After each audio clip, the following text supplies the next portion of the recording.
Talo. Sorry, sorry.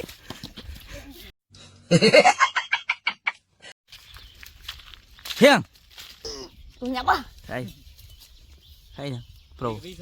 Pro thấy nè. Tôi làm hỏi mấy nè. Ồ. Ôi đi thế nào.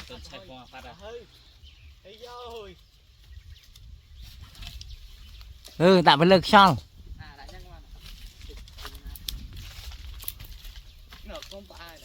Sao mà phạt đi là phạt rồi à? Lúc này cặp ban bán gì chứ mình? Mấy này. Tại vì cái phạt mình. Anh dùng quá cái phạt rồi. Mà được khuyên thôi ra ơi. Ngàn sao tao mình. Dùng quá vì cái phạt hơi dùng ngon ấy. Hơi dây nữa. Không phải ăn cắm đi chơi. Lại. Ôi phạt rồi. Thôi ăn nó không. Khôi chui bia, khôi lắng nè. Thôi ăn nó không. Mở cho hai trong óc hả nè. Em muốn cắt. Các bạn em hồi dữ. Tôi đến đây ra hơi bro.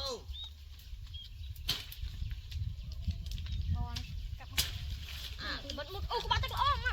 Ê em, anh khôi chui vô bia. Khi các bạn tách lỗ. Em cũng phải đi lên ăn thật cách thật. Có nhà khóc này ăn đi khăn này tông lên không?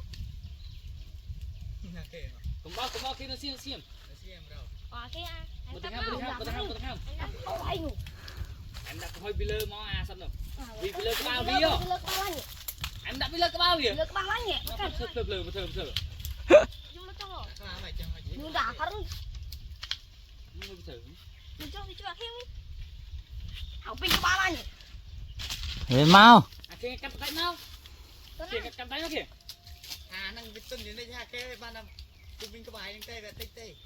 Em mình cắt tay mà khi cắt tay cho mình bông. Nó tiếng là tiếng nó thì cắt đấy thôi. Giật ra cái vật lại ở phát á. Anh có tí chụp lơ ánh trâu rồi. À vệt mà chui bia. Mà hàng cam không? Người đâu kịp. Cắt tắt máy thôi. Đặt thôi, đặt dùng căng ngang. Nuôi đại mình thích chơi đi cái làng này. Em mà cái đánh phốt màu xuống màu kìa.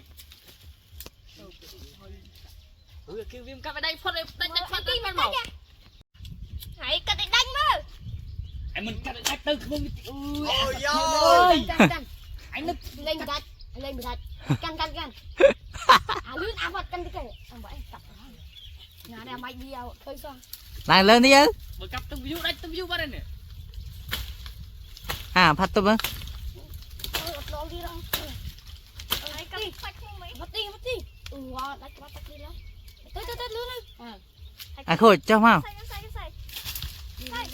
Ôi, tôi đi chụp này rồi. Khéo lẹ đánh anh Mà cái kẹp tay không?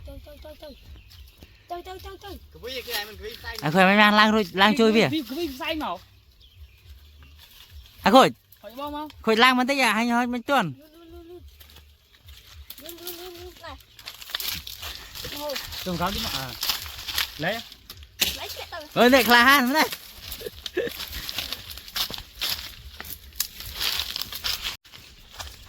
Thông bằng. Nước ba tức miên ta.